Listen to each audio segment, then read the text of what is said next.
Hello, everyone, and welcome back to our podcast. I am Chris, and I am joined by the fellowship, Adam Hello. and Eric. Hello. And we are back in the room this week to celebrate 20 years of the Lord of the Rings movie franchise, which started with the Fellowship of the Ring back in 2001. It released in December 2001. Making it 20 years old this December.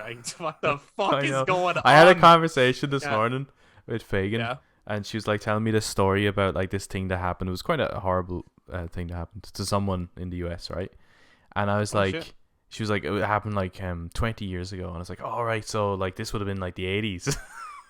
I know, right? So, yeah. Well, I'm like, oh wait, no. Here's the thing, actually, about this movie and about other movies. Because I was rewatching The Fellowship the other night, and look, we'll get into it all. But as I was rewatching it, I was like, holy shit, this is to kids now what 80s movies were to me. Yeah. Where it's like, oh, I could look back and think that's a cool movie. I wish I was around when it came out. You know, it's like the original Star Wars trilogy or something. Where it's like, I wish I'd seen that in the cinema. You know what I mean? Like, I wish I'd been there amongst the first audiences. And we were there for the Lord of the Rings. It was great to experience something as legendary as that. Wasn't it? Wasn't it? Yeah. So, we're going to be sharing our fond memories of the Lord of the Rings and also just getting into all the things. Primarily, I suppose, the Fellowship, but we can talk about the trilogy as a whole. The things that we really like about, if not love, about this series. It holds a special place in all of our hearts for many different reasons, and we will explain that as we go on. But we'd also love to hear from you guys. If you're watching this on YouTube, please do jump it down into the comments to share your thoughts at any point. And if you're having fun, why don't you give us a thumbs up, hit subscribe, and click the notification bell for all future content. If this is on audio platforms, and you can touch base with us on social media, Facebook, Instagram, and Twitter at The Brothers Take to give your take on the Lord of the Rings. But without further ado, let us hunt some orc.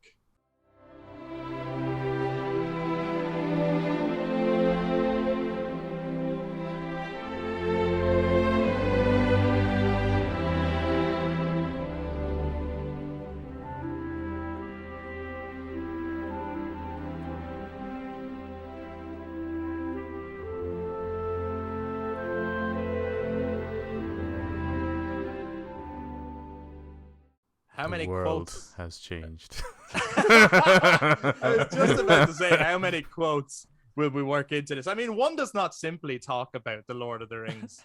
No, two already. We're on a roll here. I suppose just to start, because I actually don't know how you even navigate this in like a short. Like, is this going to make the extended edition of the Brothers Take? But, yeah, we had one podcast, yes. What about second podcast? Yeah. He knows about third podcast, yes. Yeah, so I suppose just to start us off, like, do we want to go around and say, like, what is our earliest memory in terms of an introduction to The Lord of the Rings? Sure. Eric, do you even remember? Or is it just like, no, The Lord of the Rings was a constant in my life? Yes, I was born walking out in the hospital with Lord of the Rings. No, I don't have an earliest memory of stuff like that because it just holds a special place on the shelves within my mind that will be there forever. You don't remember how it got on those shelves? No. As well as there it is on a shelf. I don't know what that is. Let's give it a go. Sure. Adam, you definitely remember. Yeah, I do. Well, it was I don't remember if there was a trailer, if we did see a trailer, or it was my cousin who brought me to see The Lord of the Rings. They were familiar with the books. I didn't even know what the hell I was in for. So I went to see The Fellowship in cinema, and I was like, oh my, like, it was just blown away by it. I think the thing that really sold it to me was, well, it was all fucking brilliant, but the Balrog, I think, in terms of a creature design, I think is just what's like, that's the greatest thing I've ever seen on screen. Like, in terms of creatures, you know, I've always loved like Jurassic Park and or even the Star Wars films like the Rancor and stuff like that. Creature design has always been like something I was really into, and the Balrog is like, to this day, I think the greatest creature design ever on screen. Unreal. I don't think anything has topped it. And I remember when it ended, and it was like the breaking of the Fellowship, and they're looking over. They're kind of seeing I'm Muil, the path ahead to see the mountain, and they're like, pretty much saying, I hope the others are okay. And it ends, and I was like, that was amazing. I wish I got to see them, like, you know, complete their task, but you know, it was probably the best movie I've ever seen. And then she's like, yeah, but they're gonna make this. It's a trilogy. There's gonna be 2 more. I was like, what? I thought that was it. And even at that, I was like, it was the best thing ever. I thought they just ran out of time and couldn't actually finish the story. She just went, yeah, let's just cut it here. Right. Best thing I've ever seen. Man, that's amazing. I'd love to see the rest, but this was great. Yeah. Yeah. Yeah. And I suppose this day, like, The Fellowship is not only my favorite Lord of the Rings movie, but my favorite movie of all time. Because of that kind of experience I had with it. Like, the other 2 are amazing, obviously, and they in many ways top the first movie, but I never got that kind of experience from the other 2. Well, a lot of mine is going to sound like copy and paste then. Were you with me? Yeah, I was. So our cousin brought us to the cinema. All right. I don't remember you there. Well, I bet our cousin does, because I think I ruined the experience for her, and I feel really, really sorry for her. And I'm super grateful. I shat myself during that movie. I was like really young, and I was so scared of the ring rates, and there was a couple of like jump scares. I mean, they're not really jump scares, but maybe for a kid they're jump scares. Like, you know, when Bilbo freaks out when he sees the ring. Spoilers if you haven't watched The Lord of the Rings, go fucking watch The Lord of the Rings. But you know, Bilbo freaks out when he sees the ring. Or like the cave troll peeps around the corner or whatever. Like, as a kid, like that stuff kind of made me jump and I got scared. I think she had to like console me. But she would have been like 7 to enjoy the movie, though. Yeah, something like that. But nonetheless, was like, it didn't traumatize me at all. I fucking loved it, and to this day, yes, not only is it my favorite Lord of the Rings movie, it is my favorite movie of all time. And nice. But I first knew about it. Obviously, I had no idea about the books, not a clue. I first knew about it from toys. I remember being in what was World of Wonder at the time, and walking through the aisle, and I suppose in the lead up to Christmas, they had all the toys out. Because I remember having a conversation with you actually, Adam. I think Christopher Lee. I pointed at a figure of Saruman, and I was like, "Oh, he's the bad guy." Like, as a kid, I was like, "No, how do you know he's the bad guy?" I was like, "Look at his nails." Yeah. Those He nails had are long cool, nails on the action figure, so I was like, "Oh, he's definitely a bad guy." Yeah. And I was like, in the movie, I was like, "Called it." It's like, I'm not even fucking surprised. And I suppose everyone else who was more mature was probably just like, well, yeah, it's Christopher Lee. Like, yeah. You know, that was the obvious part. But yeah, it's crazy to me because I suppose when I was younger, I think every movie that I had any interest in actually seeing was something that I was already familiar with, right? So like when the Star Wars prequels are coming out, we were already in huge Star Wars fans, yeah. Right? When the Pierce Brosnan and James Bond movies are coming out. Oh, that's Pippin in the background. You must have mail. Yeah. Look at that. The dog's name is Pippin. Like, anyway. Yeah. She knew we were talking about Lord of the Rings. Yeah, like James Bond, the Pierce Brosnan James Bond movies. I was already into James Bond. Or like when the Spider-Man or X-Men movies started coming out, I'd already been watching the cartoons. So I was always familiar with Lord of the Rings is the first property where I had no prior knowledge of it whatsoever. And yet I was like captivated by it and needed to see it. Based purely on like trailers, posters, toys. I mean, the marketing was crazy at the time.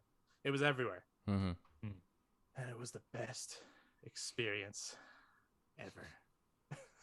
I fucking love it. Is it the greatest? Now that, like, I mean, we would have experienced the books after the films have come out. Yeah. But is it the greatest book to movie adaptation of anything ever? Do you think? What were you about to say, Eric? Well, I was about to say because Adam was saying like that we've all experienced the books. No, I got to chapter 7 and I still haven't got past it because I still can't get over the fucking ring rates in that book. Yeah, fucking they're so shit. So no, I'm not 100% sure it's the best book to movie adaptation because there's a lot of things they changed into it. And sure, a lot of them say it. Like Peter Jackson said it, I think Tolkien said it. A lot of people did say that that the books are near impossible to actually be properly converted into films. Moment to moment, page by page. Yeah, in their kind of way of storytelling, it is. Yeah. But not in terms of like, the themes, the beats, and the character designs and all that kind of stuff. I don't know. I'm just trying to throw like a spanner in the works. Otherwise, we're all gonna have all three of us saying the same thing. Going, yes, it's amazing. It's the best thing. Well, we know it's an amazing book to movie adaptation. I'm just wondering, like in my memory of like things like, generally you always hear people go, "Oh no, the books are better. The books are better. The books are better." Yeah, I'm sure there are people out there saying the books are better than the Lord of the Rings. I mean, that's kind of fair.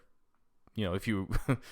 They're pretty incredible books, so that's fair. But you never hear anyone going at that as a criticism of the movies, right? You hear it about Harry Potter, you hear about the Chronicles of Narnia, you hear about well, I don't know if anyone really gives a shit about Twilight, but you do hear that people saying the books are better. It's not a good movie. You do. I think I can't really weigh in on it because I haven't read enough books and seen the movie adaptations of them to know, like, generally I would see a lot more movies than I would have read the book versions of them. Like, I have a feeling that some Stephen King stuff might be really, really close to the books, that kind of way. Like, anyone who's big into the Stephen King stuff, like, I don't know how accurate is It, for example. I don't know. I haven't a clue. Or The Mist, or Carrie, or things like that. Yeah. The Shining. Like, how close is The Shining? Like, maybe or Jaws. I know our dad, who doesn't read at all, but the only book he said he's ever read twice was Jaws. He said it was the best book he's ever read. Well, actually, I think The Shining is not. It's not accurate, but it's definitely been, in terms of an huge praised. Definitely praised. Material, yeah. So I don't really know if to tell the truth, but I think they have to be up there. Like, they're just incredible movies, and they have the absolute essence of the book in them. Like, it's mad because I think as you watch it, you see like the artwork that other people have done with Lord of the Rings over time, or even like the animated Lord of the Rings, which is so fucking weird. But there are certain designs that carry over across all adaptations of Lord of the Rings where you're like, okay, therefore there's like an understanding of what certain characters in certain places look like based on the descriptions Tolkien wrote. Therefore, there's certain things where you're like, that's whether I'm really accurate with the books or not, it has to be book accurate, given that everyone agrees that that's what Rivendell looks like. Do you know what I mean? Like, in terms of it, or that's what Gandalf looks like. Like, nearly everyone agrees that's what Gandalf looks like. Or I remember reading the Hobbit graphic novel. It's still one of my like favorite books ever. It's amazing. But I'm pretty sure that came out before the movies. I think it did. Yeah. And a lot of the art in that, I read it after I'd seen The Lord of the Rings. I think it was after I'd seen The Two Towers. And I remember like the reason I was able to get sucked into it was because it looked so familiar. I was like, that's the Shire. That's exactly what the Shire looks like. You know what I mean? Oh my God, that's exactly what the Shire looks like. Yeah. So like the movies, they have to be pretty close adaptations, given that everyone agrees on certain aspects across pop culture. Well, a lot of designs were kind of based on Alan Lee and John Ho. Am I saying that right? John Howe, yep. John Howe, yeah. So a lot of designs were based on, like, from the movies, based on their designs. And their designs are considered the definitive designs. Yeah, I'm sure they inspired a lot of people. Yeah, I think they inspired a lot of people. Apart from actually what I thought was really interesting when watching the Fellowship of the Ring special features, which are the best special features ever. I think we can definitely agree on that. I'm watching, like, I watch a movie and I'm like, I really want to watch special features, and then it's just like little short clips with lots of interviews, and it's just like, no, show me everything. What did you have for breakfast that day? Yeah. Did you have sex? Was it sausages? tomatoes, nice crispy bacon. Come on. Yeah, it's like the Lord of the Rings special features have ruined the special features of all other any movies. other movie, even if The they're, Hobbit. like, even if they're semi good, They even ruined the special features to The Hobbit.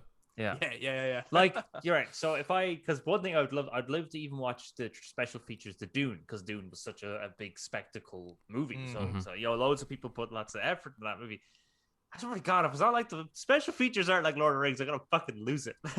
I mean, there won't be. No, they won't. But but actually, we've now gone on a tangent. Back to my original point.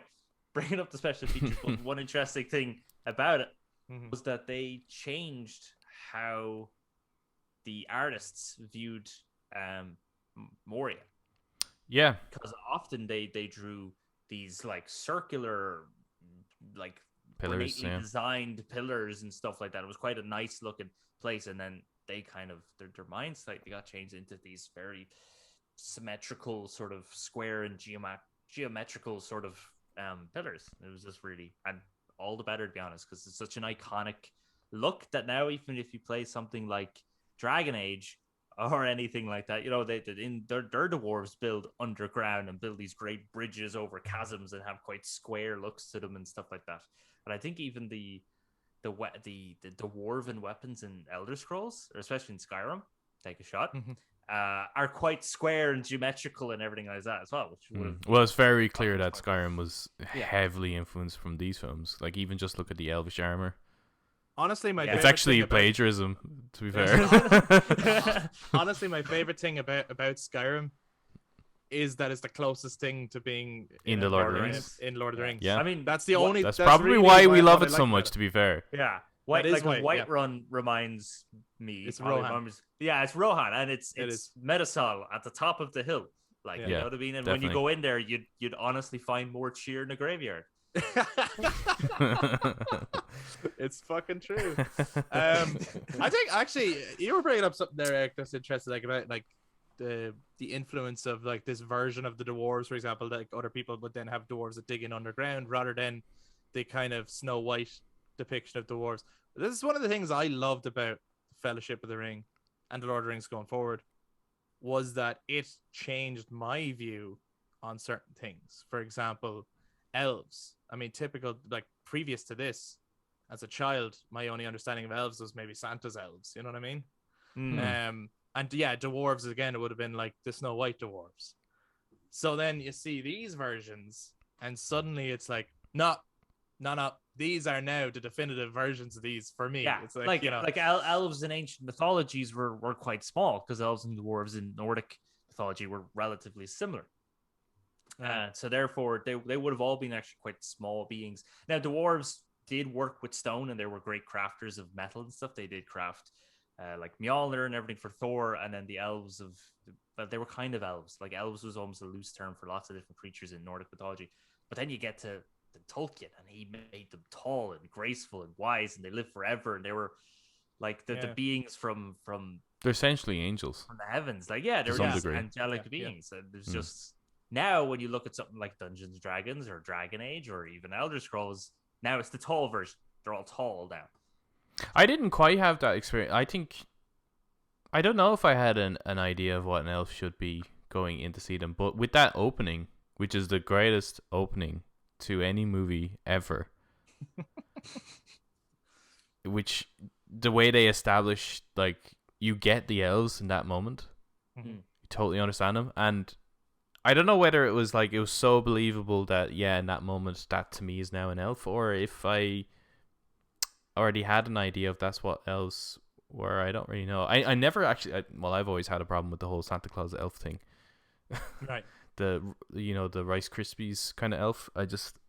I always hated that. So maybe it was just, here's finally one that aligns with what I think an elf should look like. But yeah, they did such a good job, especially with that opening. That the kind of Battle of the Last Lions thing was such a nice little kind of, here's a taste of what's to come. And that's fucking nuts. What's a brilliant thing about it is the language of Lord of the Rings is so, I'm not 100% sure if I'd use the term Shakespearean, but there's an old elegance to the way Galadriel describes all the different races. But somehow, even as a child, you can just get it. You understand what she's saying. You know what I mean? Like there's some beautiful art to the dialogue in that movie, because everyone isn't exactly speaking modern. They're not going, Jesus Christ, sure. Would you look at that now? There's that fucking Egypt coming across the hill trying to kill him. No one talks like that. They're all talking like they would have 1,000, 2,000 years ago, or I suppose or what we presume people talked like. Well, yeah, okay, what we presume they talked like. But it just, we still understood them, what they were saying, what they were talking about. Well, I guess that's the magic of what Peter Jackson's able to do is he's very. Everything's really animated, like the way characters go. Like you can nearly watch the movie in silence and you probably get what's happening. And then their team as well, writing translating the book to script, did such a great job too of like adding power to those words. But it's just that combination of the movement. It's like all of his work has a lot of like really not exaggerated movement, but it's quite kinetic. Every scene is very kinetic. I don't think anyone really stands still, really. Even when Elrond and Gandalf are chatting away about what they should do with the ring, they're moving right across, his office, and it's changing to like flashbacks. So there's a lot of movement there and stuff like that. Like I don't think anyone's actually stay still. Yeah, I actually love the pacing of the Fellowship of the Ring because it does a wonderful balance of taking its time and establishing the characters in the world, as well as really pushing on. Like we get the most amount of distance in this movie out of the trilogy. You see more of the world. It's got more adventure than the other ones do. And in some cases it feels to me like it's got more danger.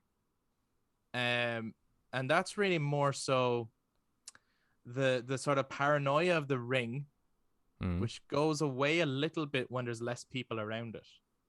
Right? Mm-hmm. It's like it becomes a question of, will Frodo succumb to it, and will Gollum get it eventually? Yeah. But in the first one, like they're literally talking about how it's like, during the night, like anyone could kill you for this.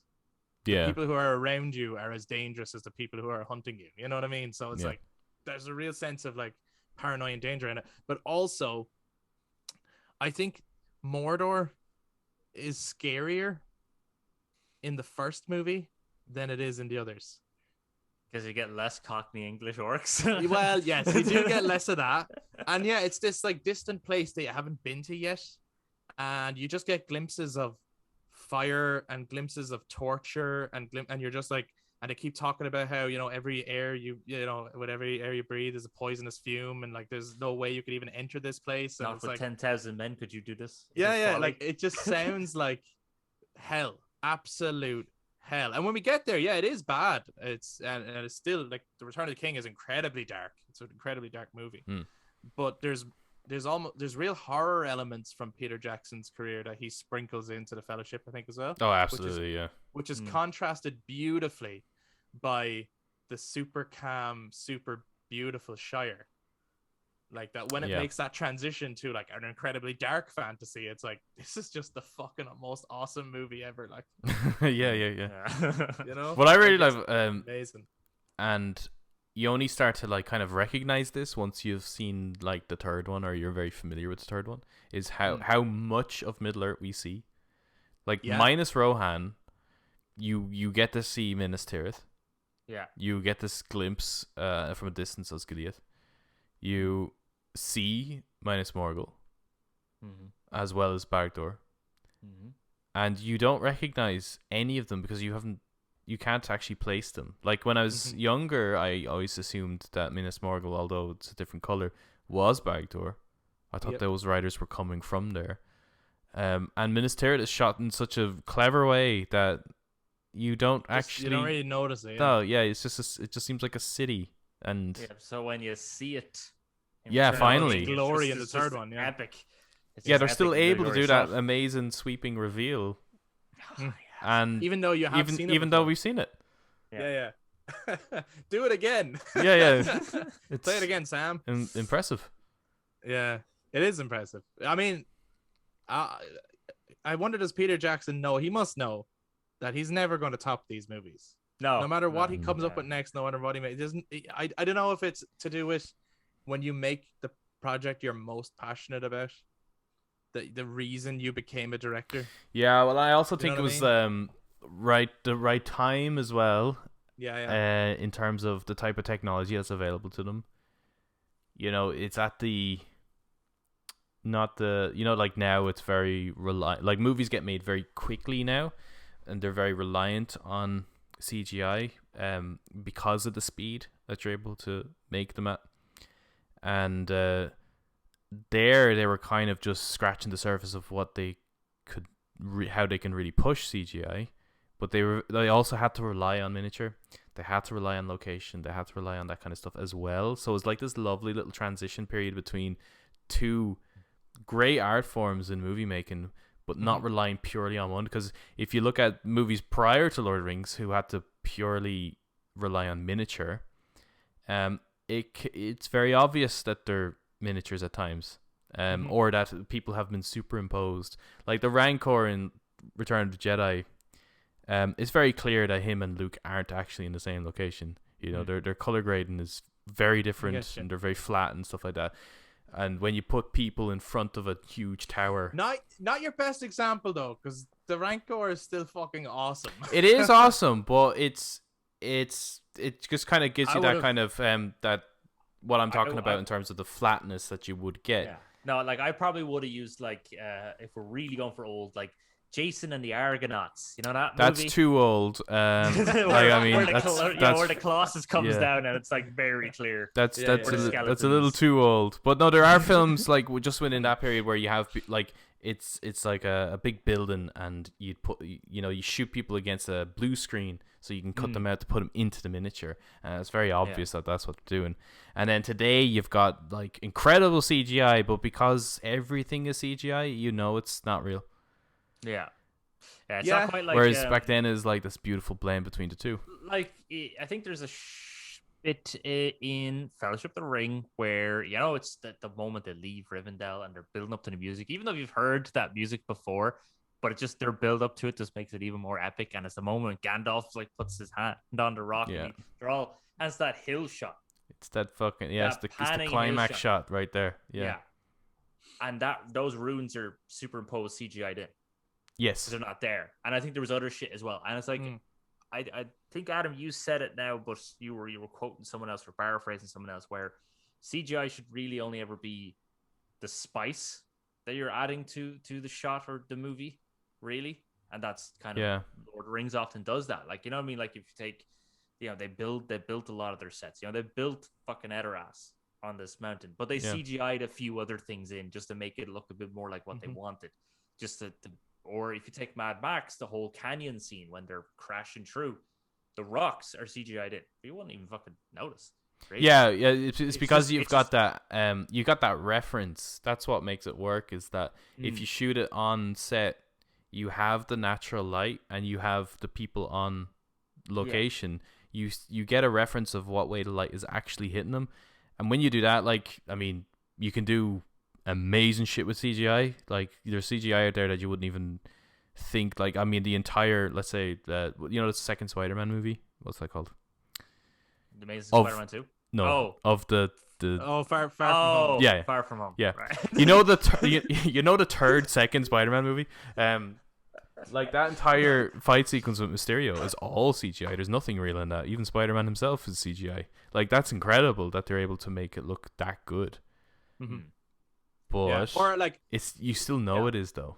Yeah. Yeah. Like that scene. Are you talking about the very end, or are you talking about that bit where it's got the really cool cinematography in it? It's the bit. It's the bit where it's train at the end. Well, it's the bit where it's almost like a funhouse kind of thing going on. Yeah. No, it's like the cinematography is really great, but yes, it's also CGI. Like it's all CGI. Tell so but much. it is incredible CGI. Like it looks amazing. But even in that same vein, I suppose, the CGI on Thanos is top notch. Incredible. Amazing. Incredible. Has to be one of the best CGI characters ever made. Yeah. But like then you could see so many other characters and it's like, their head is floating on a CGI body and it's the worst looking thing ever. It's like we'll just put them in a real suit. I do wonder like these movies are 20 years old now. If the Lord of the Rings had been made today for the first time, it was never made back then, would they be as good? No, I don't think they would. I don't think they would. They'd probably CGI like Gandalf's beard onto his face or something. I mean, did they take nearly like since the beginning and the third one releasing? Wasn't that like a 7-year period or something like that? Yeah, they started in the 90s. Yeah, and they filmed everything again. Like they filmed everything, not even just back to back, not just all the movies back to back, but they filmed all the scenes in such a weird, random thing. So it's like one day Gandalf is Gandalf the White saying goodbye to the hobbits. Yeah. And then the next day he's Gandalf the Grey saying hello to Frodo for the first time in the movie. And you're like, wait, what the fuck? That's how they filmed it? Trying to keep track of that as well. Like, that's so like, difficult. So many scenes. But today, like, no studio would give them that amount of time to do it. They'd be like, oh no, we need it released now. We also need to set up like the Aragorn TV show beforehand and the Legolas kind of spin-off movie before we get to the Fellowship, because we can't have a movie with 9 characters and without establishing them all first. That's just impossible. No one will be able to follow it. Yeah, so we can't kill Boromir unless we've had a trilogy with him first. yeah. Or no, they could kill him, and then once they've killed him, they can then go back and do like his origin story. Or do a TV show. Afterwards, right? Yeah. The Lord of the Rings cinematic universe. Yeah. Yeah. But like, and it's on MGM Plus. Be necessary. Do you think they'll remake them? At some point, for sure. Yeah. We'll see how this Amazon show goes. But definitely at some point. Not in the near future, but someone will retouch the Lord of the Rings eventually.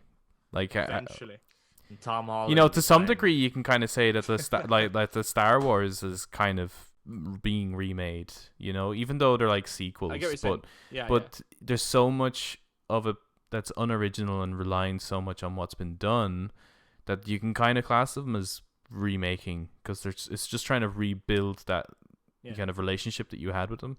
It's like rethreading. They might do that kind of touch with it. Mm-hmm.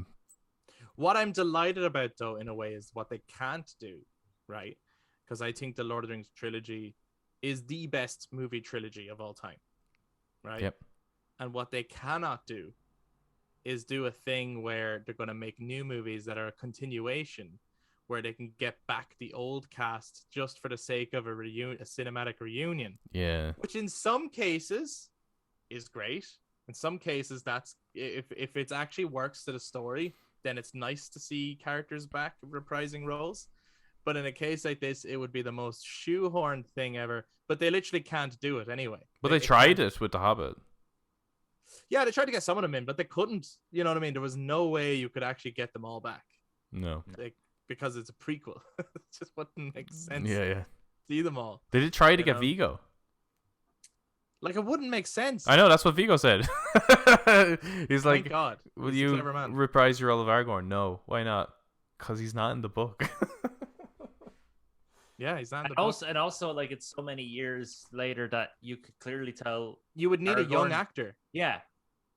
That's kind of one of the issues with Legolas, is that he looks older in The Hobbit than he does in Lord of the Rings. It's like, wait a minute.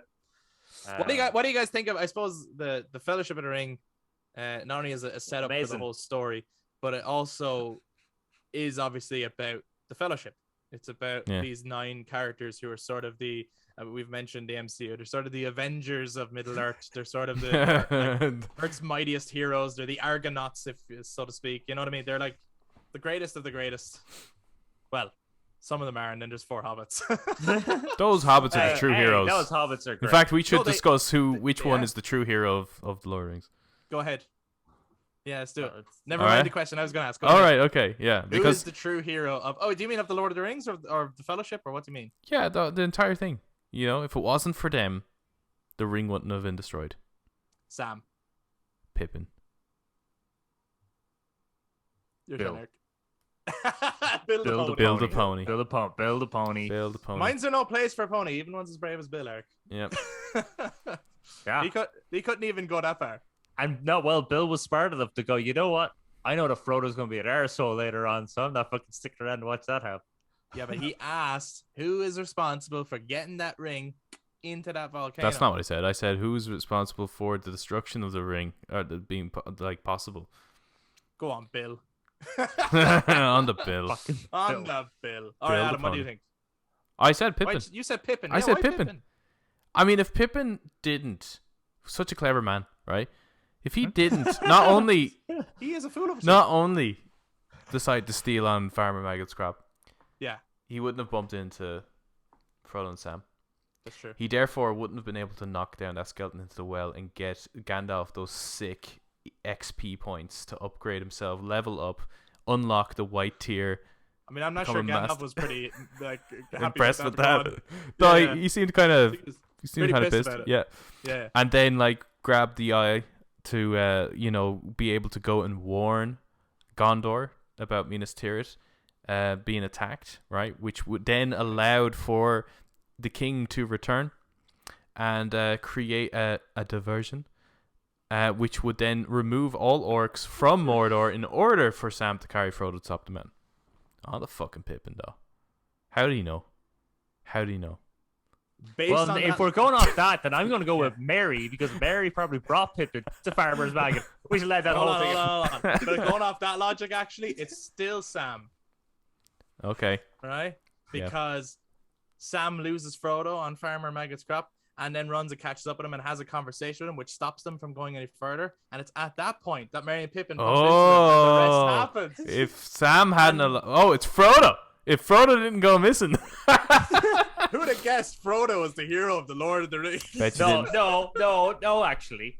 Go on. It was Farmer Maggot. Because it's Farmer Maggot based after Merry and Pippin. They wouldn't have bumped into him. No.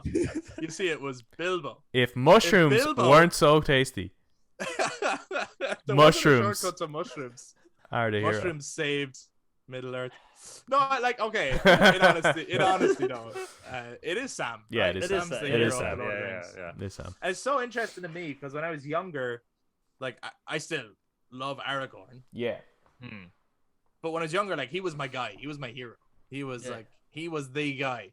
Yeah. And I think what was so cool about him was not only was he badass and he had this like badass backstory and he had this sort of chosen one destiny, he was more typical of the one kind of hero as opposed to Frodo, who's more like Luke, right? Yeah. Aragorn's Neo and Frodo's Luke. And you're like, I like Neo more. Neo's the chosen one who kicks ass. And Luke was a farmer. So I think Luke is way cooler than Frodo, but okay. Oh yeah, no, like, I get No, Luke is way cooler than Frodo. Yeah. Frodo unfortunately doesn't get cool at all. But as I got older, I've really appreciated the heroics of Sam. Oh yeah, definitely, yeah. Sam is just a real guy. Yeah, because I find his motivations is far more like can touch the hearts of everyone. Yeah. I remember Sean Astin doing an interview with Stephen Colbert. I mean, I don't know if there's a bigger Lord of the Rings fan than Stephen Colbert, but and like Stephen said to Sean Astin, he's like, Sam's the hero of the story, right? And what Sean Astin said in that interview sums up Sam completely. He said Sam would never consider himself the hero of the story. So good. And it's like, that is so true. Like for everything that Sam did, he would still go, "Oh no, Frodo destroyed the ring," and I was so lucky. Yeah. I was so lucky Frodo was there, even if though he did so much more. You killed a spider. Yeah, it's saying that. Like, I mean, it's easy to look at those movies and go like, "Oh, Frodo, he's such a fucking like, just get on with it, man." I know. But Jesus, like, I mean, to be able to go that long and not kind of give in to the power of the ring and being able to keep going and like the amount of strength there. Yeah, he has the ring for like 20 years or something, doesn't he? Before he even starts going on the journey. In the book, I don't know if it's 20, but yeah, a long time. He's 50 by the time he's leaving. Like he's 50 years old by the time he's leaving Hobbiton, and like to carry it the whole way down and blah blah blah, like all the way down the continent. But in Harry Potter, Ron has the Horcrux for like a week or 2 days, and he's fucking losing his mind. This is not Harry Potter. This is not Harry Potter. This This is not Harry Potter. What are we talking Yeah, I about? know it's not. Don't I know you it's not dare. In Twilight. In Twilight. Don't you? In Narnia. No, yeah, but I'm just saying though that, like, you know, for I don't know, for context of how context how much, strong of how much Frodo strength is. the will of Frodo is. Look, I but- think in writing, Frodo is an incredibly strong character. I don't think anyone who has issue with Frodo. I Has don't nothing to do know. with the Even writing. even in well, I suppose in the book he's He's kind just of a clever. bit He's kind of clever, fucking isn't he? Whiny, isn't he? He's just a bit. Even in the book, he's a bit whiny, but he's definitely comes off across much more. I don't know, with it. Actually, Mary is a little bit closer to him in the book version in terms of his wit. Yeah. But actually, Mary's done okay in the films. I do think that it's a stellar cast. I think Frodo is the least interesting character of the Fellowship. Yeah, Which, I agree. And people can, maybe that's a big criticism or whatever. He is sort of our protagonist, but in a way, it's kind of weird. No one is necessarily the audience, because the film kind of, from the very get-go, breaks the fourth wall in a way, because Galadriel speaks straight out to the audience to catch you up and bring you into the world. And so very much, it's more like the experience of reading a book. It's more like you are witnessing these events around all these characters, but you're not. It's not like with Star Wars, for example. It's very obvious Luke is the audience. Mm-hmm. Everything's getting kind of explained to Luke. The Force is explained to Luke, and so we are Luke. Or Neo with the Matrix. We're Neo. But with Lord of the Rings, like Frodo is well aware of who Sauron was and all this. And he knows what elves are. So we are just witnesses of the story more so. I don't think we are anyone in particular. Wouldn't though? Hold on. Now, just thinking back to what you're saying, that Frodo is the least interesting, right? In terms of his portrayal. Well, yeah. In terms of his portrayal, and his story is kind of the more boring half of the movie. Like when you get to Two Towers, I know Adam, you love that movie, but his half of the journey is really fucking boring. Like, it's quite shit. I know I love that movie, but it's my least favorite of the three. Yeah, whoa. It's certainly not shit. No, no, yeah, but his... Whoa. Compare, no, in the context of Lord of the Rings talk. Yeah, I get you. In context of the world. I actually think that Frodo and Sam's segment in the Two Towers is more interesting than Merry and Pippin's. Yeah. That's because they've got Gollum with them. And, the other two have Treebeard, which is not as really boring. Yeah, it can be. So parts of it are beautiful, but the pacing is certainly. Well, I do think that the Two Towers is where the criticisms that people get, where they say, Lord of the Rings is just so much walking. I think the Two Towers is the biggest culprit of the trilogy, because the other two.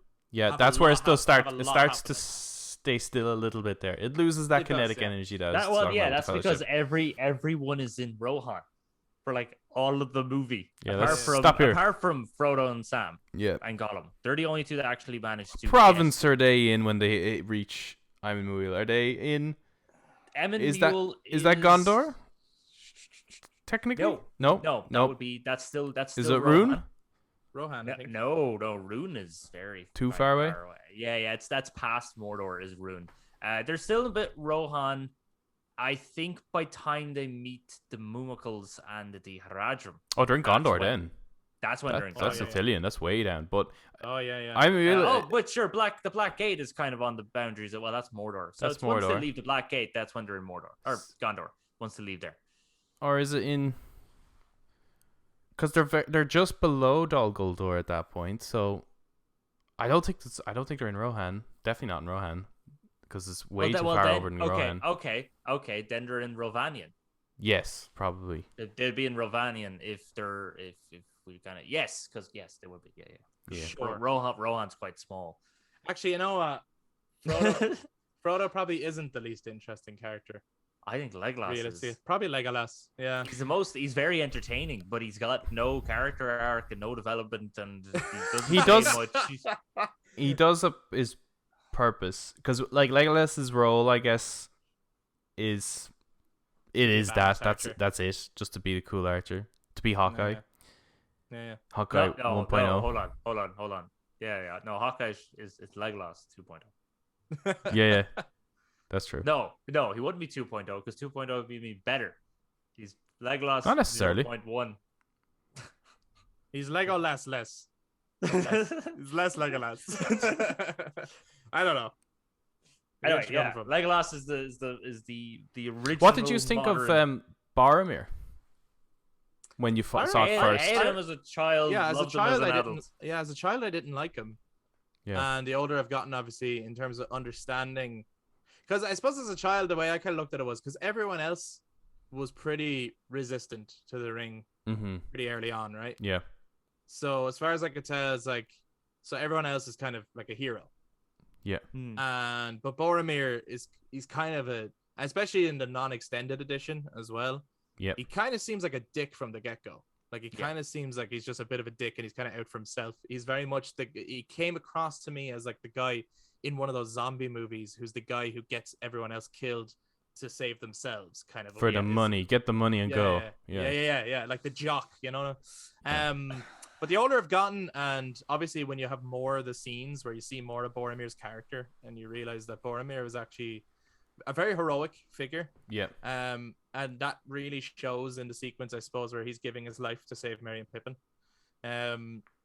I love the character of Boromir now, and he's one of the more interesting characters in the Fellowship. Yeah, I think he's probably the only. When I made that little joke about the 9 people coming together and you need something beforehand to understand them, he's the only character that I feel like benefits from understanding his backstory. Like I think his role in the Fellowship is strengthened once you see the extended stuff in the Two Towers and things like that. Yeah, definitely. Plus, like, cool. Sean Bean is just fucking amazing at dying. So good at dying. He does dying well. That death scene that's the other thing with the Fellowship has so good though. Like the stakes are so high. We lose 2 primary characters throughout the movie. Yeah. Both are, and none of them are like just quick deaths and let's sweep away and let's move on and someone say a quick punchline and then let's go. Both are given their moment and a bit of time to let that shock you and stick with you. But we also got to keep up the pacing of the movie. We also got to go. And you nearly lose Sam as well, and you're like, "Fuck, I don't know if I can take." I don't. Yeah, it gets pretty sad. Yeah. It's pretty sad. It's pretty emotional. For the scene of Boromir, there's obviously music playing. It's beautiful music, and then there's a choir of people singing in Elvish. Yes, but they're singing a passage from the book. That is, I think, what Boromir says to Aragorn, isn't it? Or is it what Aragorn said? No, it's something that Faramir said in the book. Something Faramir said. Sorry, yes, and it's just like it just adds to it. Like it's like, oh, they're so good. There's so many little touches. Movies. Yeah, there's so many little touches that like you'd never know until someone told you. But because there's that deeper layer and deeper meaning under it, it works. But you don't know why it works. It just works on an artistic, creative level. You have no idea why what's happening is happening. Even it's just cinema magic. And I think this movie and the other 2 movies excel in virtually every category. Well, yes, it's a 10 out of 10 movie. It's a 10 out of 10 movie. When you look at I remember seeing something where it was like a list of 4 franchises or something, and the Oscars they won, and I think the MCU has 20 something with like 3 Oscars. It had Star Wars 9 movies with 7 Oscars. Was Harry Potter the other option? Yeah, 0 Oscars. 0 Oscars, and then Lord of the Rings 3 movies, like 23 Oscars or something like that. Yeah. It's like, well, just because they're incredibly well-made movies, regardless of their genre. And I think it's interesting at that period, so many movies that came out that with that kind of like King Arthur, Troy, Kingdom of Heaven, tried to emulate the battle Last sequences. Samurai. It's like they all tried to like emulate the Lord of the Rings, and what they thought was emulating Lord of the Rings was that you have big scale battle. When in actual fact, that's to me is not what makes Lord of the Rings special. Those are great. They do the best battle sequences in any film ever. Yeah. But it's what we just discussed. This was like the attention to detail, the love that was gone into the craft, the understanding the characters, the very animated characters, the dialogue, and the music. Oh. I feel like then out of the ones you've named, The Last Samurai probably gets the closest. Yeah, maybe. To some degree, it's not exactly accurate, but yeah, it's nicely done. Of the Lord of the Rings trilogy, I know we're focusing more so on the Fellowship, but just of the trilogy, because we have to come back and do the others. Well, we will have to. Well, next year will be next year's Two Towers, and the following year's Return of the King. Yeah, so... Hey, this time next year, baby. But what is we will be there and back again. What is the your favorite battle sequence in the Lord of the Rings? Because they do have some phenomenal battle sequences. Yeah. Why couldn't it just be like, which is your favorite in the Fellowship? Why can't it just be favorite? Well, yeah. What is it? What is your favorite? In the well, it's Amon Hen. I think it's Amon Hen, though. It has to be Amon Hen. Across the board. Though, like Balin's Tomb is like what a fucking great fight. Like there's good fights in the Fellowship. You've got the Last Alliance. They're really good. Yeah. To some degree, Weathertop. It's not really a great fight, but it's, you got Weathertop. Yeah. You have the Balin's Tomb, another great fight. Well, do you know what's great about the battle sequences, though? Even Weathertop. Yeah. The action comes second to the storytelling. It's not action for action's sake. It's actually like, because even Balin's Tomb is such a well choreographed sequence where you're seeing all of the Fellowship doing different things, their relationships with each other. Even in the extended edition, you get a moment where Aragorn saves Boromir's life, so you get because they're going to butt heads later on, but you could see that they are brothers in arms almost at this point. There's storytelling happening, and every action set piece is to help tell the story. It's you understand each person's strength. It's such actually Balin's Tomb is, if anyone's into D&D, Balin's Tomb is a D&D campaign. 100%. Actually, Moria as a whole. Moria is probably the ultimate D&D experience. Yeah. In fact, because you have a final boss. You have sub bosses and a final boss. You know what I mean? All the Lord of the Rings is still but I do think Moria is like, you've got everything there, right? You've got if each person with their ability, the wizard being able to make light and all this kind of stuff. Like, it's just... That was totally wizard of him. That was totally wizard. Yeah, I suppose it is like sort of... It's like watching a video game like in cinema. You know what I mean? It's everyone's special abilities show, and fucking awesome. Anyway, that's not what I asked. I know. What's your favorite battle sequence in the trilogy? I know. They're all really good though. They're all stunning.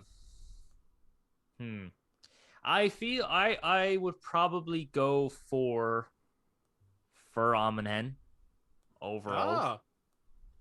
Overall, it is great. Yeah, it is so a good one, because it's the only battle in it where I'm like, I wish this was longer.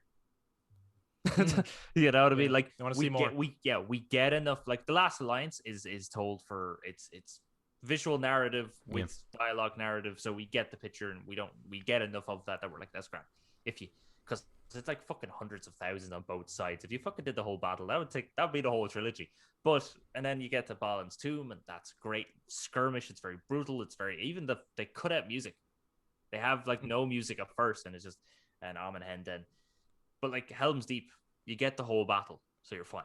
Minas Tirith, you get the whole battle, so you're fine. Battle of the Black Gate, you get the whole battle, so you're fine. But Amon Hen is like the only one where it is actually cut short. Because they kill Boromir, they take Merry, and then they run off. Yeah. And then it's... And in a way, the Fellowship lose that battle. They do lose that battle, yeah. Mm-hmm. In a sense. Like, obviously, the Uruk-hai didn't actually succeed in getting the ring, which was their real objective. The ring did sneak away, and that's great. But in a way, they suffered a loss. They lost one of, they lost 3 other people, really, because they have no idea whether Merry and Pippin are safe at that point. Yeah. Yeah, so it's like the only one where they kind of they take a loss, really. Which is great. Adam, what's your favorite battle sequence in the trilogy? I think like Amon Hen is probably my second favorite. It is really fucking good, but I think Pelennor, just because of the build up. Yeah, Pelennor feels that's good. That just Rohirrim charge straight in. It's just like, that's pinnacle cinema to me. Yeah, so, just the whole build up to it, the music, the speech. I get kind of, it's like I get choked up And Yeah. it's a bunch of guys It's on it's horses the yeah going to kill orcs. the bit like, you know that what I mean? like chokes me up is the when they're shouting death and the camera starts to pan up and you actually see the amount of them. Yeah. Like Yeah. that moment, and it's with the swell of the music as well. It's just like, oh man, Yeah. so good.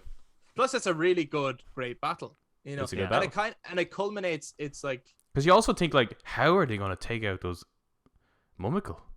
Like, yeah, how but are they possibly going to take them out? You're And they seeing do. different things that, like, throughout the trilogy have been teased, finally coming together in this huge. You know, you'd seen the Mummicle before, the Rohirrim, Gondor, like everything has come together in this battle, and it's fucking awesome. That's actually in that battle is another moment of great editing. Is when again they rally forth, they're going to take on the Mummicle, and you have the heroic music, and then the minute they get to the Mummicles, music cuts, and it's just the brutal. You just hear this squash, fucking whoop sweep.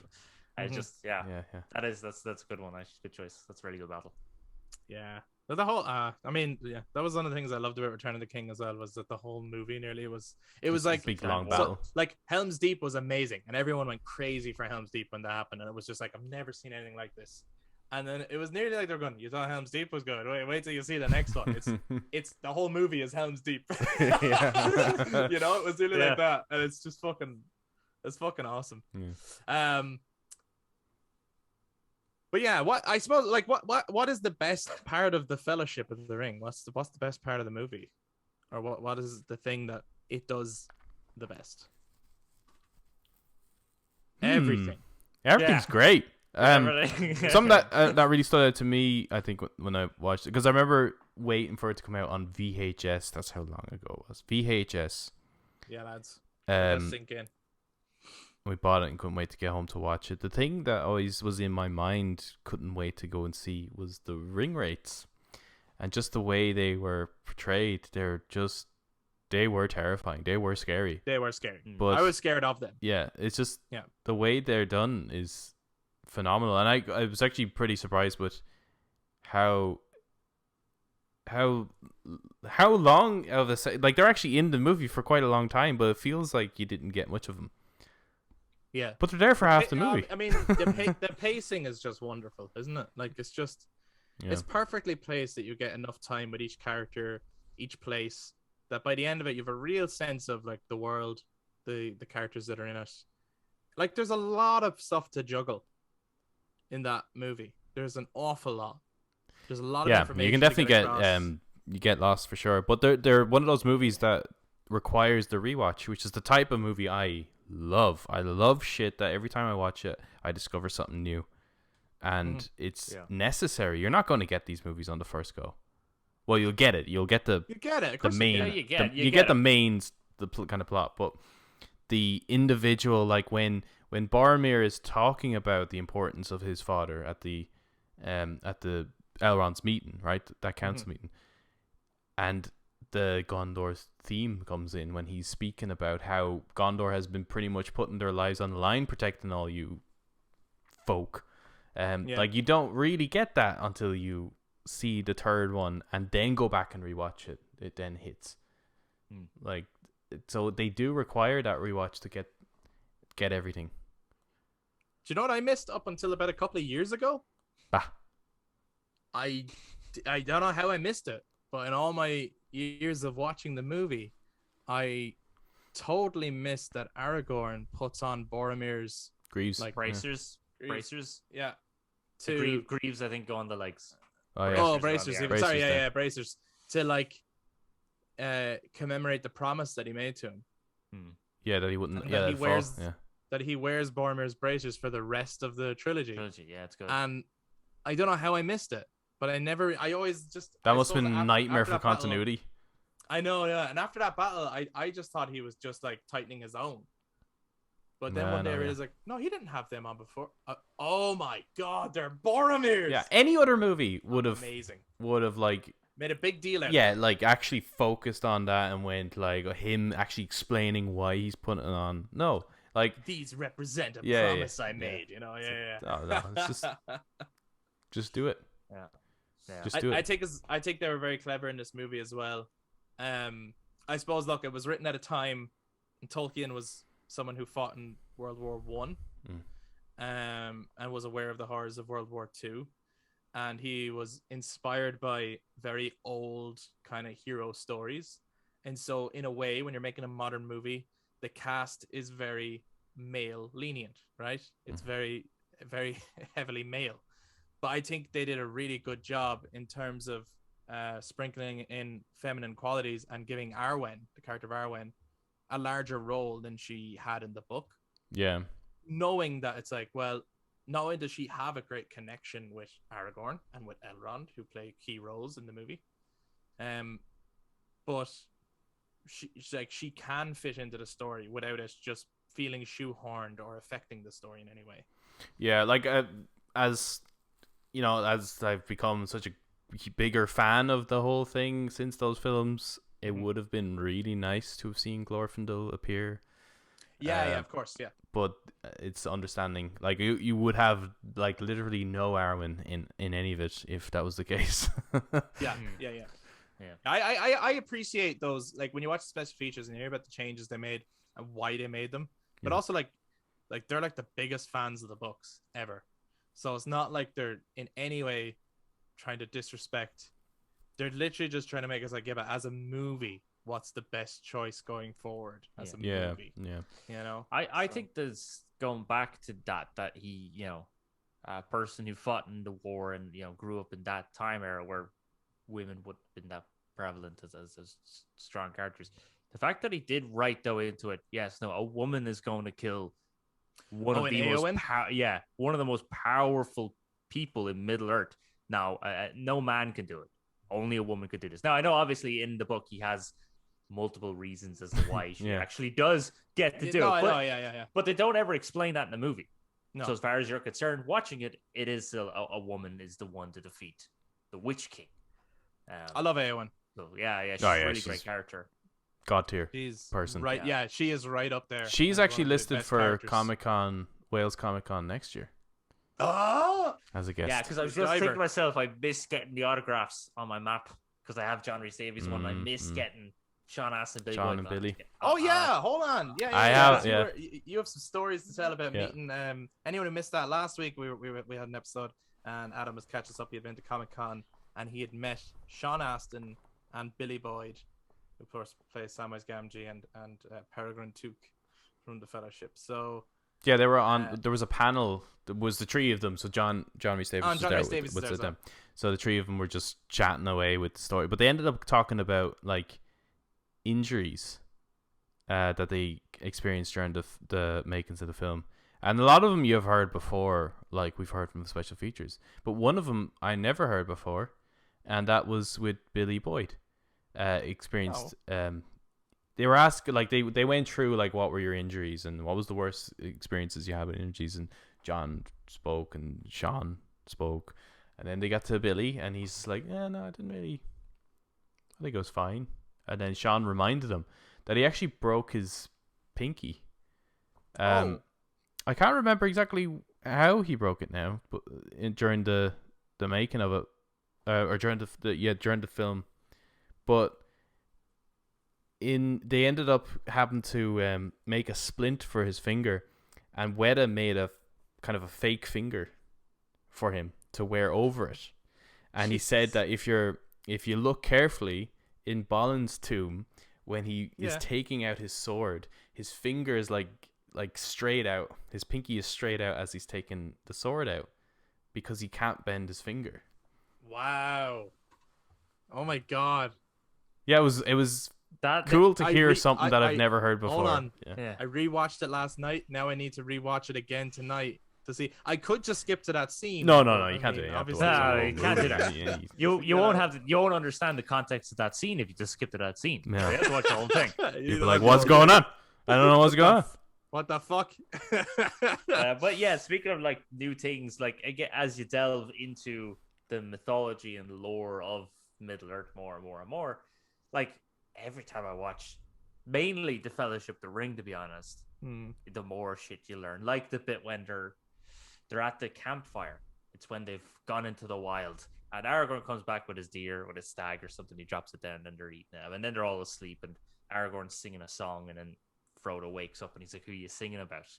and then he sings, and then he says he was singing about Beren and Luthien, which is it's just like when you're a child, goes over your head, but you're like, right, Brad, whatever, like they're talking about some shit. I don't care, get to the fight scene, right? But it's great. But then as you fucking delve into, you're like, oh my god, there's such lower depth to this thing that yet again makes the world more believable. Yeah, I mean, this little song that he's singing, which is a story based on these two people, and Frodo isn't like, oh, I don't know them, please explain more to me and have some exposition happening. They just accept the moment. Like Frodo is also hurt, which is be the equivalent of like Heracles and the 12 labors. It's all very famous. A lot of people would have heard that stuff. In that sense, I suppose, not only is it written incredibly well, I think the acting across the board is phenomenal. The cast is stellar, isn't it? The cast is absolutely stellar. Like, and then you hear about some stories where some people were originally going to be cast as certain characters. Yeah. And you thank the heavens that one did of them not happen. Was there for like 6 weeks before he had to leave. Who was that? That was... He was supposed to be Aragorn. But it wasn't Daniel Day-Lewis, right? Because they wanted Daniel Day-Lewis. It wasn't Daniel Day-Lewis. It was... Did he turn it down his name? Immediately? Yeah, I'd say so. No, this guy was actually, he was training with them and everything. Like, he was ready to go. He played Dorian Gray in The League of Extraordinary Gentlemen. I wouldn't know his name. Okay. What's his name again? He might have been like... I think that was him anyway. It's kind of unclear as to why he left. No one really said. I actually think he was fired personally. Possibly, but no one is really speaking out. I think because no one is speaking out indicates to me that he was fired. Like no one is explaining why he left. No one talks about him either. Which is when Viggo was brought on, and his first scene was Weathertop, and he never got any training. That man is a beast. Yeah. Yeah. Well, he was very dedicated. They had Darth Vader on set, didn't they? So they're good. Yeah, they did. The thing about Viggo though is like, he just exudes that selflessness that they wrote into this version of Aragorn. I don't know how book accurate that selflessness is, but it's like Aragorn would give anything to save the life of another. And then you hear about stories of Viggo like off camera, and it seems like he's the same person. Like he seems incredibly humble and selfless. So he just I don't know if it was just like a match made in heaven kind of thing, him landing that role. Yeah, luckily he finally said yes. Yeah, he didn't under want to the do it, pressure of his son. Yeah, his son kind of talked him into it. Yeah, his son was like, "Dude, like if you're literally playing the best role in this thing, please." Yeah. Don't like if you're going to turn in any role, not this one. Like not Aragorn. And that version of Aragorn like really kind of set a standard almost for a character type archetype in fantasy stories. Like, because even Jason Momoa as Aquaman in the movie Aquaman is very Aragorn. You know what I mean? He right. Like, this is your throne. You're supposed to have it. No, I don't want the throne. And then over the course of the movie, learns actually I should probably have this throne. Things would be better if I had this throne. I think Jon Snow is a bit like Aragorn too. You know, I don't want this, but okay, I'll have it, because if I don't have it, then someone else worse than me would have it. And like so many characters are very much like that. That motivation is set up a lot better for Aragorn, though, isn't it? Definitely. Like I think in the case of like, so for example, Aquaman, who, yes, there's a lot of comparisons there for sure. But I suppose the way he's played and written, he's more like a stubborn child who's like rebelling and like kind of like, I don't want the throne. You guys suck, you know. Versus Aragorn, who's like, I don't want the throne because nobody deserves it. Almost, it's like we're not we as a species. Well, he sees his own bloodline as weak. So if his bloodline is weak, then he could. He doesn't want to be the reason man falls. Yeah, it's so metal. Metal as fuck, bro. Aragorn is metal as fuck. Yeah, he's fucking awesome. But do you remember like there was a? Well, it's not a rumor. It is confirmed actually. That though in the book he's way more like, okay, I'll go be king. Oh yeah, no, that's what I mean. Like that's why it's like this version of Aragorn. Yeah. But Sean Connery had been asked to play Gandalf. Gandalf, yeah. Could you imagine? Fly, you I'm fool. also fly your foot. I wish it was never late. I'm so happy that Ian McKellen God, Oh, played that yeah, role. yeah. I don't think I can picture anyone else No. as Gandalf. Like, Yeah. he was just fucking amazing. And like everyone that they picked as well, like in the end, it just seemed to be like the right people, because some of them were big, like, but some of them as well were a little bit obscure, or like they're like character actors that wouldn't like this. Like Ian Holm as Bilbo, That's perfect. he's fucking amazing, and you know, rest in peace. Yeah, Mr. I think Holm, out of all of them, that's the most perfect of casting. yeah, Out of all of them, yeah. Like Ian McKellen as Gandalf, yes, incredible. Would be shit to see anyone else do it, but Ian Holm, to me, like, Ian McKellen became Gandalf. Do you ever see that sketch in Extras? yeah, he's great. Yeah, he's Yeah. great. So good. Where I just become Gandalf. Yes. Anyway, but Ian Holm is Bilbo. You know what I mean? Like, he is just he's a hobbit. But he's also he just does. He comes across as like a stereotypical uncle of some kind, or like an archetypal uncle, doesn't he? Yeah. You know. Is he supposed to be Frodo's cousin? No, His he's uncle. he's yeah, he's his uncle. No, but in the book He's his though, uncle. Yeah, he's his uncle. he's No, the I think uncle he's his in the uncle. book. Yeah, Okay. I think so. Yeah, he's the uncle in the book. I And I thought then they Pippin changed. is his, I thought they changed that relationship or something. Pippin is his cousin then. Twice removed That's removed or something. Yeah, sure. on his mother's side. On his mother's side. They come in pints. I remember fucking shitting myself as a child. In general, no, when the ring wraiths go into Bree, That was yes. and great. when they fucking stab the fucking pillow cases. It's The so beds. cool. I 100% thought that was them dead now. That was it, Oh, yeah, right? And I was just like, movie over. no, I was like, wow, where's this gonna go? Like, I Well, thought at now this it was point- going to be Aragorn now takes it, and At this point, I'm pretty sure I was like trying to like cower, but like towards my cousin. yeah, a lot of that, and I was like, "What is this horror movie you brought me to? Like at age 7, this is fucking horrifying." Watching them be killed in their sleep by like the scariest creatures I'd ever seen on screen. And then you read the book, and that whole scene is a comedy. What is up with you, bro? You're What is reading the up book with wrong. you? Oh, You must be fucking reading something else. Yeah, man. Yeah, come on, bro. no, I'm sure once I get past it, it's just the line "open up in the name of Mordor." I'm like, are you kidding me? These are But specters. read that in like Bane's voice or something like that. You know what I mean? Or read it in the Witch Kings. Yeah. That's a much better idea, Chris. I'll Sure. read it in Witch King's voice, not open up the name of Mordor. Oh. Turkistan. That's what that sounded like. But it is weird to me though that like first of all, because I was watching it the other night and it never dawned on me before. I was like, who are the guards in Bree? Like where are the guards? Are there guards in Bree? If someone breaks the law, does anyone run out and tell them, "Stop, criminal scum, you've broken the law"? I want to see that. I want to see behind the clips of the guards trying to pull CSI over the Bree. ring rates. Oh, you're going too fast there, boy. Yeah. Go No, over so- in the name of Bree. that was the first thing I was thinking. I was License, like, where the please. fuck are the guards? Because the door just got knocked down and the gatekeeper was crushed. Like, the guards should be on that. And then second, did the ring rates just go, "Oh, fuck, okay, they're not here," when they toss the beds? Yeah. Because it seems like the other guys just stay in the room that is just across the way and just wait till morning to leave. In the opposite building. So the ring rates just like they literally check the register as to like which room are they staying in. They trash that room and then they go, "No, they're not here." And they just leave Bree.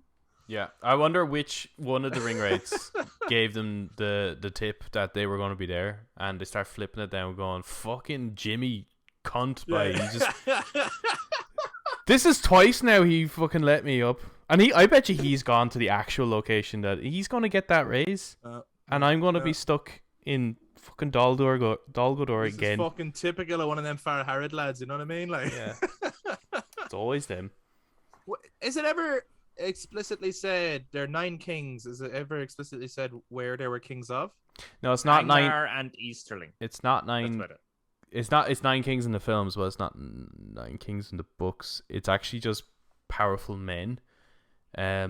So men in positions of power, but not necessarily 9 kings. Oh, Yeah. I like the 9 kings thing. I Yeah, it's that good. blowing my It's mind. good, but I don't think when I was there's. like, I don't think "Did there's you say 9 kingdoms. You kings?" see. Of men. Yeah. Did they used to be though, where kingdoms smaller and then? I suppose in the movies they're pieced kind of together. taking that kind of.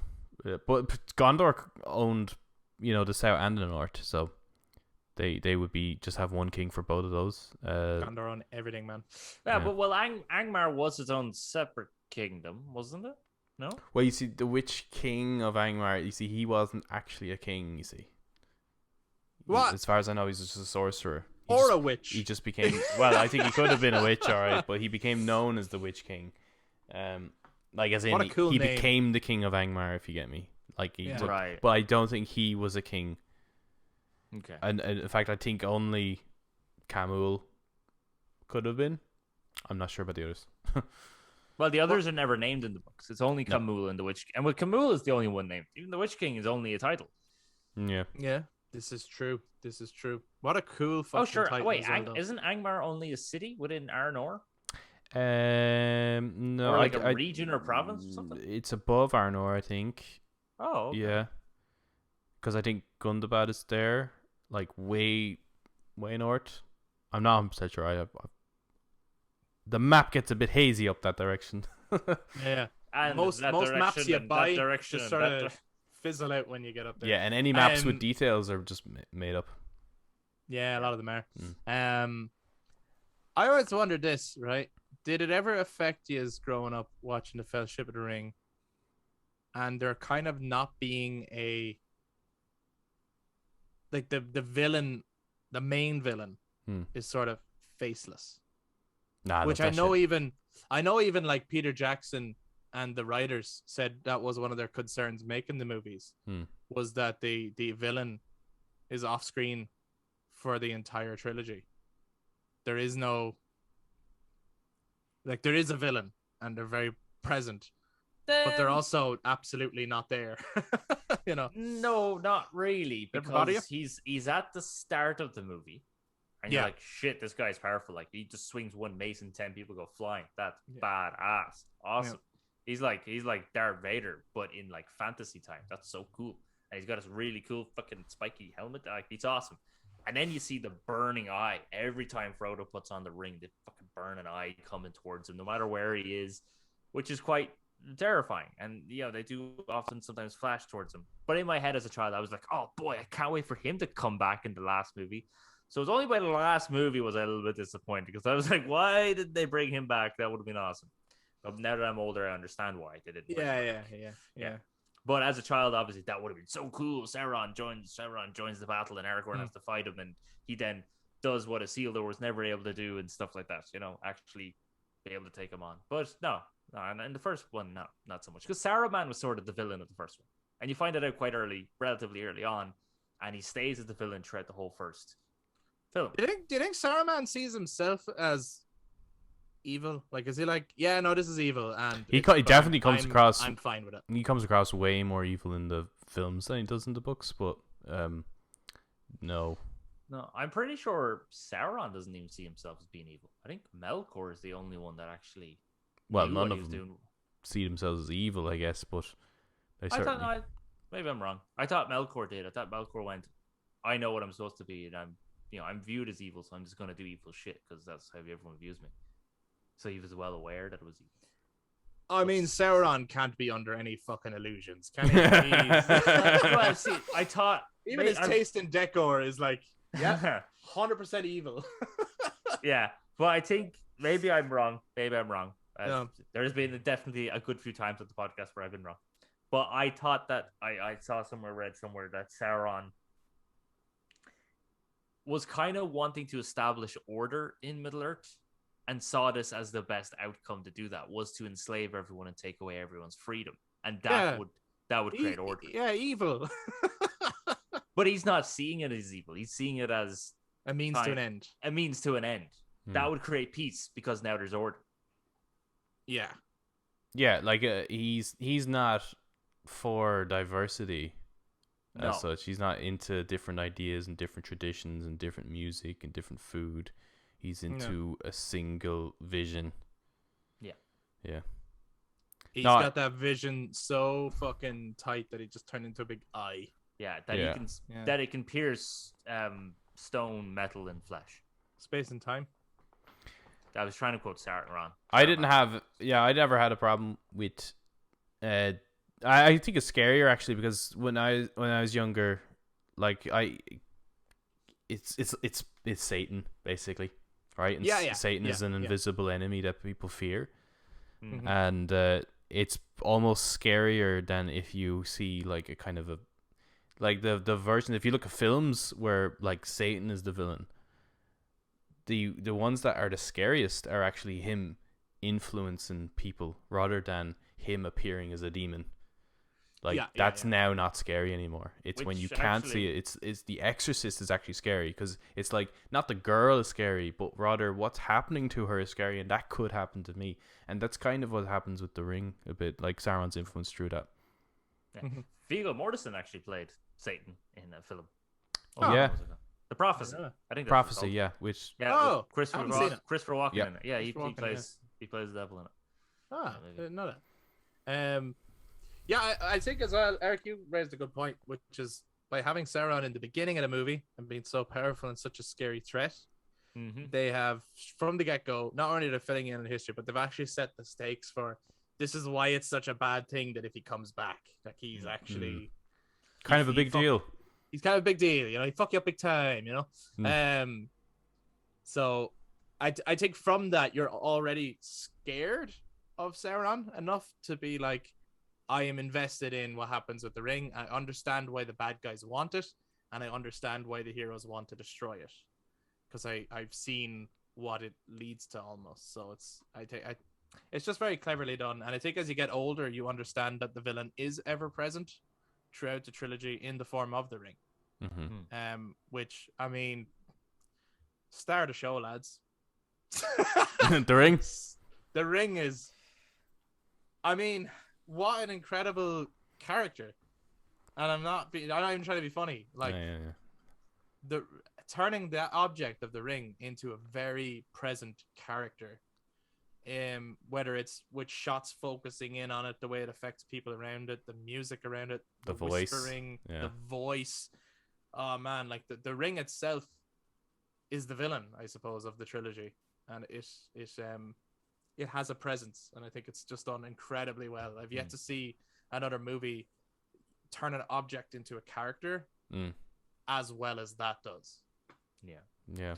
That's actually speaking on camera work of making that ring a character, focusing on it. Now that when you've watched the special features or when you know how they do it, you're very much like you can't unsee it. But when you first see the movie, you're just like, holy shit, how do they do that? Gandalf is so big and Frodo's so small. How did they do that? And it's just forced perspective. You can so easily see it once you know it's there. But when you first see it, that's so incredible. Oh my god, like they're so clever with their perspective shots. But that's the other like amazing thing about these movies, and in this movie, they use every trick in the book, like you know, whether it's CGI, whether it's prosthetics, whether it's little camera tricks on screen, whether it's miniatures. There's nothing off the table in terms of how do we best achieve this effect, and they don't rely on just one trick over and over again. You know, the costumes, the hair and makeup, the music, the set design, everything is top tier filmmaking. Like, I don't know. I wish there was more movies like it. Yeah, it's There's actually not as some many degree. like it's kind of ruined. Not every movie, but no, those there's still amazing movies out there. Those big franchise movies for sure.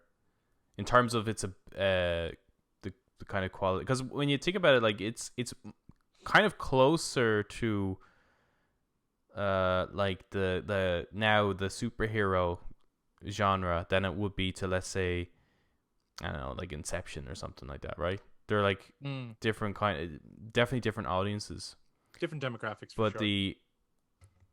the approach to filmmaking for the Lord of the Rings, that seems to be gone now. We don't really have that necessarily. Yeah.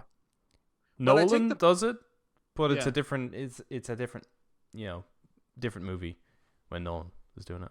Yeah, I think the closest comparison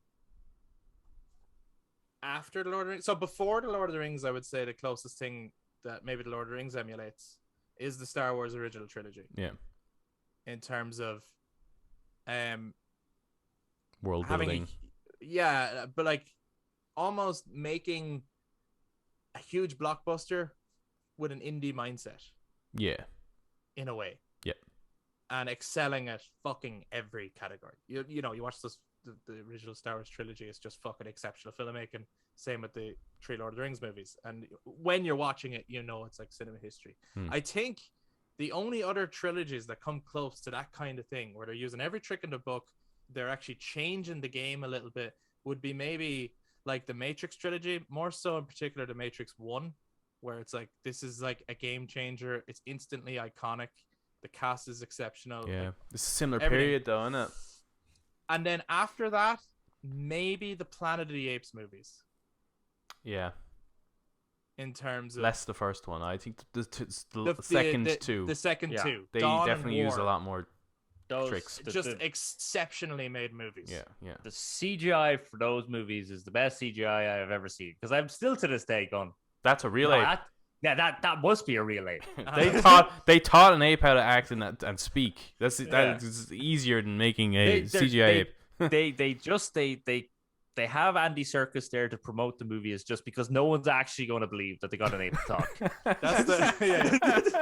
That's actually the best line in Shang-Chi, which a lot of people loved it. I was very disappointed by that movie, but there's a scene in it where Ben Kingsley's character is talking about like the reason he got into acting was that when he was a young boy, he went to the cinema and he went to see Planet of the Apes. And when he left, he was just amazed at what they achieved. Like, they changed cinema history. How did they get the apes to do that? So the whole thing was his character was like amazed that the apes were able to talk and were able to ride horses. And he was like, if an ape can do that, think what I could do. And that's why his character became an actor. That's good motivation. Yeah, it's gas. But I think, those are like the closest things that I could think of that really achieve. I'd agree with that. Something close to like the Lord of the Rings. Yeah. But I suppose before we finish up, I mean, we could talk forever on this. Easily. And I look forward to when we come. We haven't even gotten into Galadriel's hair and the return of the cat. Actually, that's another thing. Hold up. The fairest of all. Hold up now. That's another thing. No, Eric, you'll be there. We'll be there all day, bro. For attention to detail, we're all right? there, bro. Yeah. Apart from obviously the lore behind her three hairs, the Gimli, is the lighting. The fact that they captured the starlights in her eyes, because that's how her eyes were described in the books. The lighting guy just kind of did that on his own accord, stuff like that. So pure passion. That's what happens when you have a whole cast and crew of people who are fans of the book of the product you're making. I don't know if that's true. Sean Astin has famously said he had never heard of the Lord of the Rings, even though he had a degree in literature. And when he went for the audition, he thought it was something else. And his vision was the animated movie, wasn't it? That was like no, but he actually thought he was auditioning for something else. The Phantom Tollbooth, I think he said it. He thought he was going Phantom Tollbooth. Yeah. He had no idea what the Lord of the Rings was. And then he had to go and obviously read the books, and he was like, "Oh, these are really good." Like, but and people always make fun of him over it because he's like, he has a degree in literature and you'd never heard of Lord of the Rings, like. But he was like, "Well, it was American literature, and Lord of the Rings is British literature, right?" But anyway, before we wrap up, because we honestly could talk about this forever. There's so many details we could get into. But is there any little for now, before we park it till we come back to this next year, are there any little anecdotes or final notes that you would like to leave this episode on in terms of celebrating 20 years of the Fellowship of the Ring? If you don't like it yet, go like it. Fuck's sake. Okay. Okay. Adam? I don't know what I could leave this on. Because there is so much you could say about these incredible movies. But specifically with the Fellowship, it is my favorite film of all time.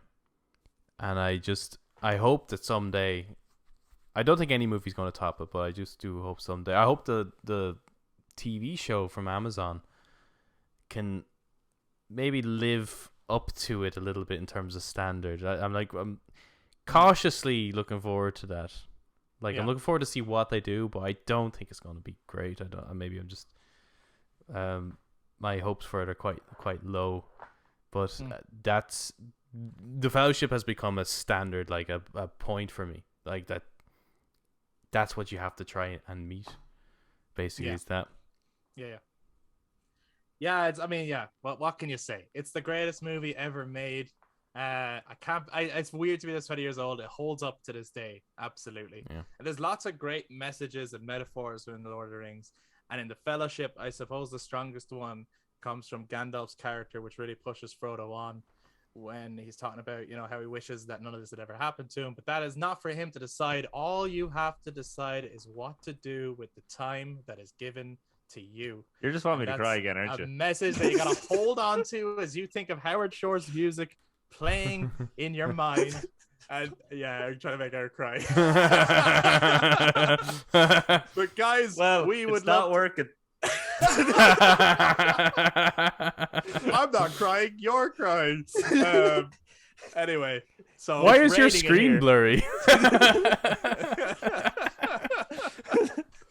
Anyway, guys, thank you so much for listening. We'd love to hear your thoughts on the Fellowship of the Ring. Any little anecdotes or thoughts? Where did you first see it? What does it mean to you? What are your favorite moments from the movie? Please let us know if you're watching us on YouTube down in the comments down below. Give us a thumbs up, hit subscribe, and click the notification bell. You definitely want to be subscribed for when we eventually get around to the other two, but also we'll be talking about lots of other content in the meantime.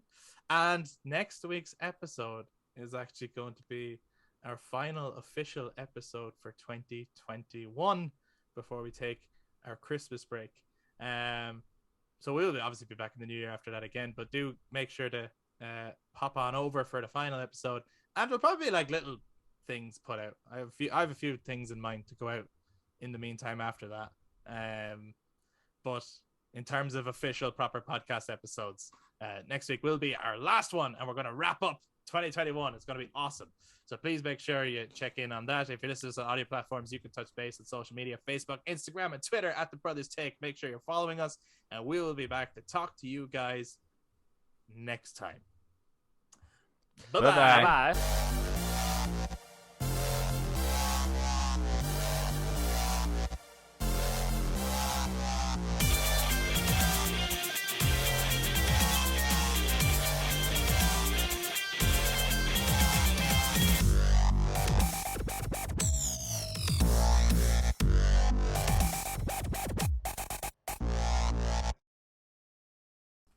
You're probably not going to be able to see it though, because I might have to change my exposure, but it's the script.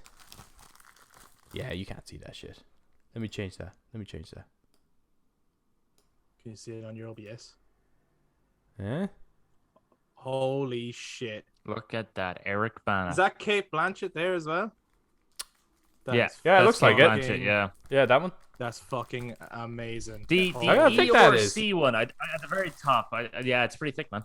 We should. Well, that's what she each said. page is a minute. We should do a reading of it. Yeah. Not now. All right now. The world has changed. Okay. I'll do the other bit. And then I miss the bit. I wonder if that's in it. I haven't opened it. Yeah. Is the Elvish there? Let me have a look. Okay. Well, okay. We'll get back to you on this one, guys. But for now, we bid you all a very fond Farewell.